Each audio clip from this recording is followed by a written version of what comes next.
Hello friends, welcome to my study channel study with Pradeep. जैसा कि हम लोग टॉपिक वाइज जीके जीएस को कवर कर रहे थे, अभी तक हमने दो पार्टों में सिंधु सभ्यता हड़प्पा सभ्यता से बहुत ही महत्वपूर्ण क्वेश्चनों को देखा है। अब हमारा जो आज का टॉपिक है वह है वैदिक काल यानी वैदिक संस्कृति। यहाँ से भी हम सभी महत्वपूर्ण क्वेश्चनों को देखेंगे। आप हमारे वीडियोज को लगातार देखते रहिएगा, ज़्यादा से ज़्यादा फ्रेंड्स तक शेयर करिएगा। सभी क्वेश्चन बहुत ही महत्वपूर्ण हैं और किसी न किसी एग्जाम में पूछे गए हैं। तो आइए देखते हैं आज का टॉपिक वैदिक संस्कृति। वैदिक संस्कृति का जो टाइम पीरियड है वो 1500 ईसा पूर्व से लेकर 600 ईसा पूर्व है। वैदिक संस्कृत हमारी दो भागों में बटी होती है। पहला पूर्व वैदिक या ऋग्वैदिक संस्कृत। तो पूर्व वैदिक या ऋग्वैदिक संस्कृत का काल होता है 1500 ईसा पूर्व से 1000 ईसा पूर्व तक। आपके एग्जाम में पूछा जाता है पूर्व वैदिक या ऋग्वैदिक संस्कृत का काल कब से कब तक माना जाता है, तो 1500 से 1000 ईसा पूर्व। नेक्स्ट उत्तर वैदिक या उत्तर वैदिक संस्कृत का काल कब से कब तक माना जाता है, तो 1000 से 600 ईसा पूर्व तक इसका काल माना जाता है। नेक्स्ट आर्य शब्द का शाब्दिक अर्थ क्या है, कई बार आपके एग्जाम में पूछा गया है। तो आर्य का शाब्दिक अर्थ होता है श्रेष्ठ या कुलीन। नेक्स्ट क्वेश्चन, किस फसल का ज्ञान वैदिक काल के लोगों को नहीं था, तो वैदिक काल के लोगों को तंबाकू का ज्ञान नहीं था। ध्यान दीजिएगा, तंबाकू पुर्तगालियों की देन है और जो है वैदिक काल के लोगों को तंबाकू का ज्ञान नहीं था। नेक्स्ट उत्तर वैदिक काल के वेद विरोधी और ब्राह्मण विरोधी धार्मिक अध्यापकों को किस जाता था, कैसे अध्यापक, वेद विरोधी और ब्राह्मण विरोधी, तो उनको श्रमण के नाम से जाना जाता था। नेक्स्ट वैदिक गणित का महत्वपूर्ण अंग क्या है, वैदिक गणित का महत्वपूर्ण अंग है शूल सूत्र।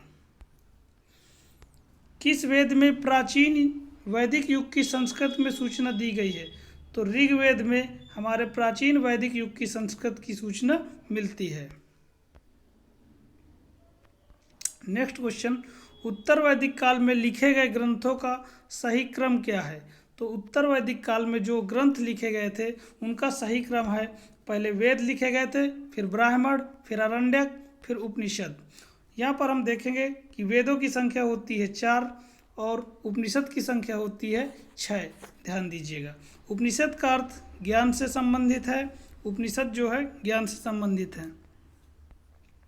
वेदों की संख्या, अगला क्वेश्चन आ ही गया, वेदों की संख्या 4 होती है। ये वेरी इंपॉर्टेंट क्वेश्चन है, पूछा जाता है कि कौन से 3 वेद संयुक्त रूप से त्रय या वेद त्रय के नाम से जाने जाते हैं, तो ध्यान दीजिएगा, वेदत्रय में हमारे 3 वेद आते हैं, ऋग्वेद, यजुर्वेद, सामवेद। अथर्ववेद जिसमें जादू टोना की घटनाएं होती हैं वो वेदत्रय में सम्मिलित नहीं किया गया है। कई बार आपसे क्वेश्चन पूछा जाता है कौन सा वेद वेदत्रय में नहीं सम्मिलित है, तो अथर्ववेद जो है आपका वेदत्रय में नहीं सम्मिलित है। ध्यान दीजिएगा।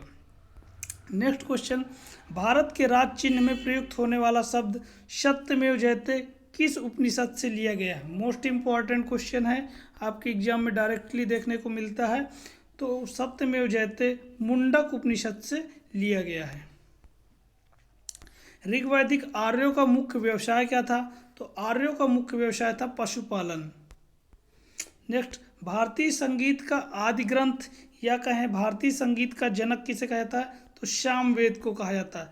सामवेद में भारतीय संगीत का वर्णन मिलता है।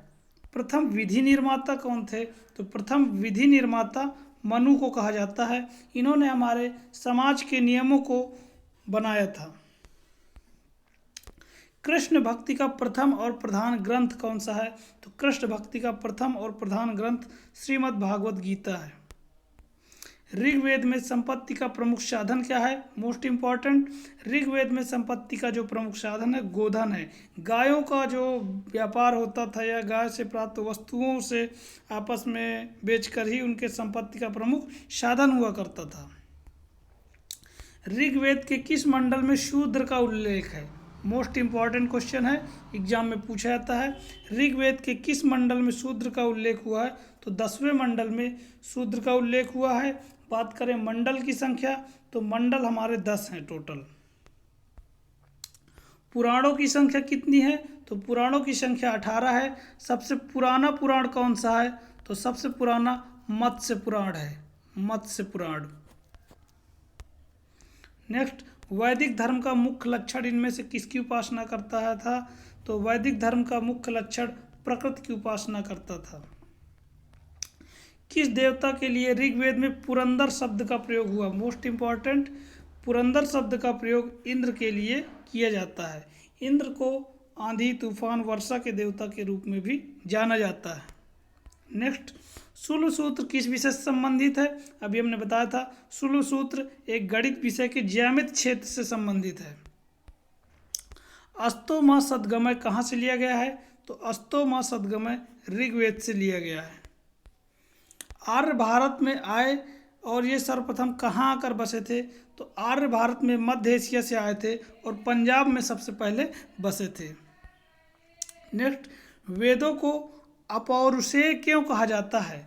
तो क्योंकि वेदों की रचना देवताओं द्वारा की गई है, इसलिए वेदों को अपौरुषेय कहा जाता है। मीमांसा या पूर्व मीमांसा के प्रतिपादक कौन थे? हमने दर्शन की एक अलग से भी वीडियोज बनाई है। तो मीमांसा या पूर्व मीमांसा के जो प्रतिपादक थे जैमिनी थे। उत्तर मीमांसा के बादरायण थे, अभी आगे देखने को मिलता है। वेदांत या उत्तर मीमांसा के प्रतिपादक कौन थे? बादरायण। ये सारे क्वेश्चन इंपॉर्टेंट है, एग्जाम में पूछे जाते हैं। ऋग्वेद का कौन सा मंडल पूर्णतः सोम को समर्पित है? मोस्ट इंपॉर्टेंट क्वेश्चन है। ये 9वां मंडल जो है पूर्णतः सोम को समर्पित है। प्रसिद्ध 10 राजाओं का युद्ध या दशराग्य युद्ध जिसे कहा जाता है, किस नदी के तट पर लड़ा गया था? तो परुषडी नदी के तट पर लड़ा गया था। परुषडी का जो वर्तमान नाम है वो रावी नदी का पुराना नाम परशडवी था। धर्मशास्त्रों में भू राजस्व की दर क्या थी? तो भू राजस्व की दर 1/6 थी। 800 ईसा पूर्व से 600 ईसा पूर्व का काल किस युग से जुड़ा है? तो 800 ईसा पूर्व से 600 ईसा पूर्व का काल ब्राह्मण युग से जुड़ा है।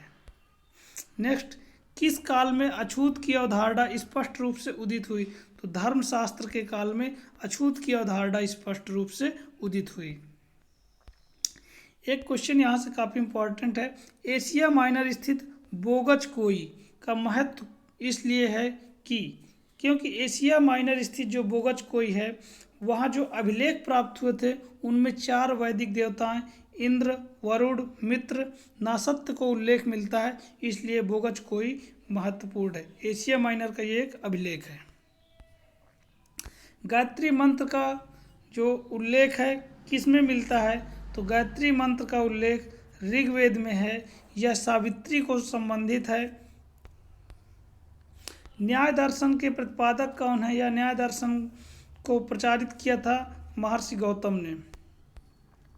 प्राचीन भारत में निष्क से क्या समझते हैं? निष्क जो है प्राचीन समय में स्वर्ण आभूषणों को कहा जाता था।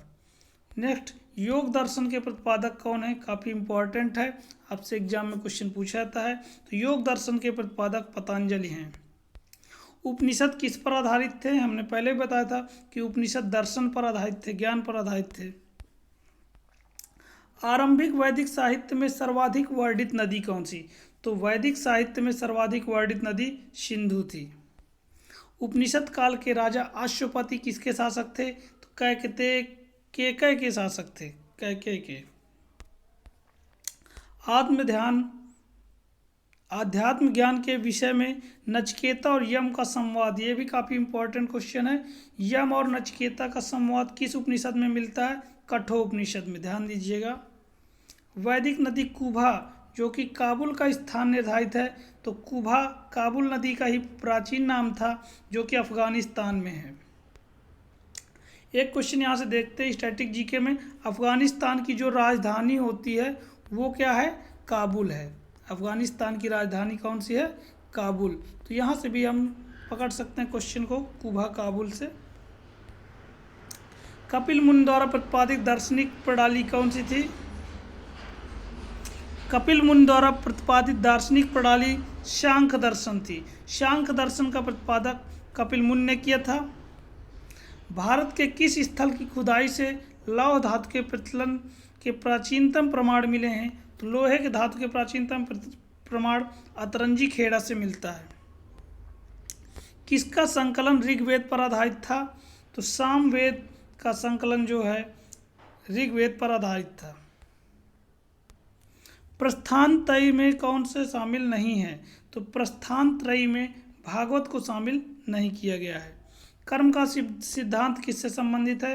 तो ध्यान दीजिए, ये भी इम्पॉर्टेंट है। कर्म का सिद्धांत मीमांसा से संबंधित है। बहुत ही महत्वपूर्ण पूछी आती है चरक संहिता। चरक संहिता जो नामक पुस्तक है वो किससे संबंधित है? तो चिकित्सा से संबंधित है। और चरक संहिता के राइटर जो थे वो चरक थे। कौन थे? चरक। यज्ञ संबंधी विधि विधानों का पता चलता है? तो यज्ञ संबंधी विधि विधानों का पता यजुर्वेद में चलता है। वैदिक युगीन सभा कैसी थी? तो मंत्रि परिषद आधारित थी। वैदिक युग में प्रचलित लोकप्रिय शासन प्रणाली कौन सी थी? तो गणतंत्र लोकप्रिय शासन प्रणाली थी। सबसे प्राचीन वेद कौन सा है? सबसे प्राचीन वेद ऋग्वेद है। हमने बताया था कि वेदों की संख्या कितनी है? वेद की संख्या 4 है। ऋग्वेद, सामवेद, यजुर्वेद, अथर्ववेद।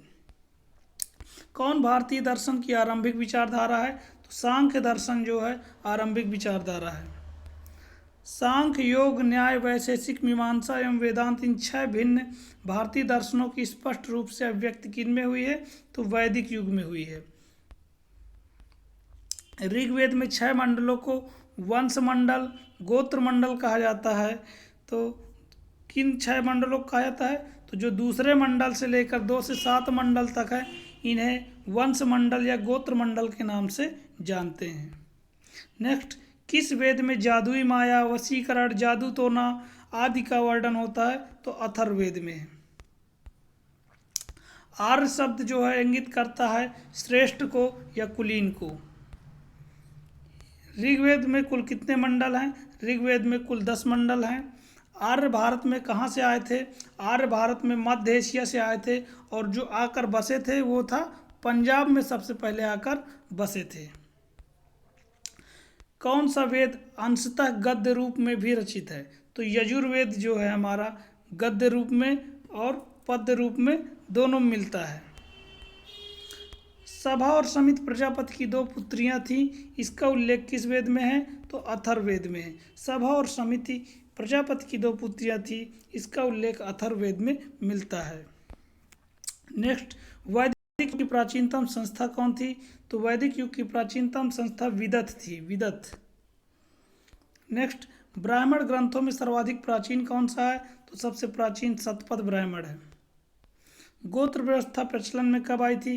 तो गोत्र व्यवस्था का प्रचलन उत्तर वैदिक काल में हुआ था। अनुलोम विवाह का क्या अर्थ है? अनुलोम विवाह यानी उच्च वर्ग का पुरुष होता है निम्न वर्ण की नारी के साथ जब विवाह करता है तो अनुलोम विवाह होता है। नेक्स्ट, प्रतिलोम विवाह में क्या होता है कि जब उच्च वर्ण की नारी होती है और निम्न वर्ण का पुरुष होता है आपस में ब्याह करते हैं तो प्रतिलोम विवाह होता है। नेक्स्ट, वैदिक युग में यव, मोस्ट इंपॉर्टेंट क्वेश्चन है, यव किसे कहा जाता था? तो जव को यव कहा जाता था। व्रीहि शब्द का प्रयोग वैदिक युग में चावल के लिए किया जाता था। अथर्व का क्या अर्थ है? अथर्व का अर्थ होता है जादू टोना। प्राचीनतम व्याकरण अष्टाध्यायी के रचनाकार काफी ज्यादा पूछता है, तो अष्टाध्यायी के रचनाकार हैं पाणिनि। कौन सी प्राचीनतम स्मृति है? तो मनु स्मृति है, इसको मनु ने रचा था। आदि काव्य की संज्ञा किसे दी जाती है? तो आदि काव्य की संज्ञा रामायण को दी जाती है। रामायण के रचयिता कौन है? महर्षि वाल्मीकि।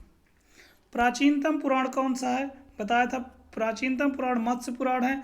और पुराणों की संख्या की बात करें तो पुराणों की संख्या 18 है। ऋग्वेद में सबसे पवित्र नदी किसे माना जाता है? सरस्वती सबसे पवित्र नदी थी। वैदिक समाज की आधारभूत इकाई क्या थी? तो वैदिक समाज की आधारभूत इकाई जो कुल थी जिसे कुटुंब भी कहते हैं। ऋग्वैदिक काल के उस सबसे प्रधान देवता की पहचान करें जिसकी स्तुति में 250 सूक्तों की रचना की गई है। इंद्र। इंद्र को ऋग्वैदिक काल में पुरंदर के नाम से जाना जाता था। किस वेद में सभा को नरष्टि अर्थात सामूहिक वाद विवाद अनुल्लंघनीय कहा गया है? तो अथर्ववेद को। किस रचना में नारी को सुरा और पासा के साथ 3 प्रमुख बुराइयों में शामिल किया गया है? तो मैत्रायणी संहिता। उत्तर वैदिक काल में किस देवता को सर्वोच्च स्थान प्राप्त है? तो उत्तर वैदिक काल में सबसे ज़्यादा जो सर्वोच्च स्थान है प्रजापति को प्राप्त था। संस्कारों की बात करें तो कुल संस्कारों की संख्या थी 16। 3 रीढ़ों में कौन सा शामिल नहीं है? तो मात्र रीढ़ जो है तीनों रीढ़ों में शामिल नहीं था। ऋग्वैदिक काल से संबंधित मृदभांड संस्कृत है तो गेरुवर्डी मृदभांड ओसीपी संस्कृत से संबंधित है। उत्तर वैदिक काल से संबंधित मृदभांड संस्कृत कौन सी है? जो चित्रित धूसर मृदभांड था वो उत्तर वैदिक काल से संबंधित था। हरियाणा प्रांत में चित्रित धूसर मृदभांड स्थल किस स्थान पर हाल में किए गए उत्खनन से प्रकाश आया था? तो भगवानपुर से ये चित्रित धूसर मृदभांड मिलते हैं। प्राचीनतम विवाह संस्कार का वर्णन करने वाला विवाह सूक्त किसमें पाया जाता है? तो यह ऋग्वेद में पाया जाता था। ऋग्वेद में मोस्ट इम्पॉर्टेंट क्वेश्चन है, यहाँ से क्वेश्चन पूछा जाता है कि अघन्या एक शब्द है जिसको अर्थ होता है वध योग्य नहीं। शब्द का प्रयोग किसके लिए किया गया है? तो अघन्या वर्ड का प्रयोग गाय के लिए ऋग्वैदिक काल में किया गया है।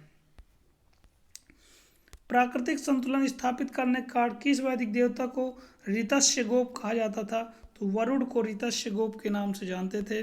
कौन मूलतः जल या समुद्र का देवता कहलाता था? तो वरुण जल या समुद्र के देवता कहलाते थे। 3 क्रमों में या 3 लोक को माप लेने के कारण उपक्रम किसे कहा गया था? तो जब विष्णु भगवान ने 3 लोकों को माप लिया था तो उन्हें उपक्रम कहा गया था भगवान विष्णु को। मनुस्मृति किससे संबंधित है? तो बताया था मनुस्मृति जो है हमारे समाज के लिए नियम बनाए गए थे मनु के द्वारा, यह समाज व्यवस्था से संबंधित थी। गायत्री मंत्र की रचना किसने की थी? गायत्री मंत्र की रचना काफ़ी ज़्यादा एग्जाम में पूछा जाता है, इम्पॉर्टेंट है। गायत्री मंत्र की रचना विश्वामित्र के द्वारा की गई थी। अवेस्ता और ऋग्वेद में समानता, अवेस्ता किस क्षेत्र से संबंधित है?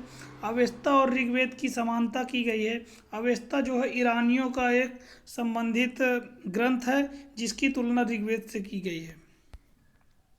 एक ऋग्वैदिक आर्यों के लाक्षणिक विशेषता नहीं है तो वे लोहे के उपयोग से परिचित थे। एक ऋग्वैदिक आर्यों की लाक्षणिक विशेषता नहीं है तो मतलब लोहे से वो लोग परिचित नहीं थे। ऋग्वेद में किन नदियों का उल्लेख अफगानिस्तान के साथ आर्यों के संबंध सूचक दर्शाते हैं? तो कुबा जिसे काबुल भी कहते हैं। आर्यों के आर्कटिक होम सिद्धांत पक्ष किसने दिया था? तो बीजी तिलक ने दिया था। ऋग्वेद में सूक्तों की संख्या, तो ऋग्वेद में 1028 सूक्त थे, 10 मंडल थे। नेक्स्ट, पूर्व वैदिक आर्यों का धर्म मुख्यतः आधारित था प्रकृति पूजा और यज्ञ पर आधारित था।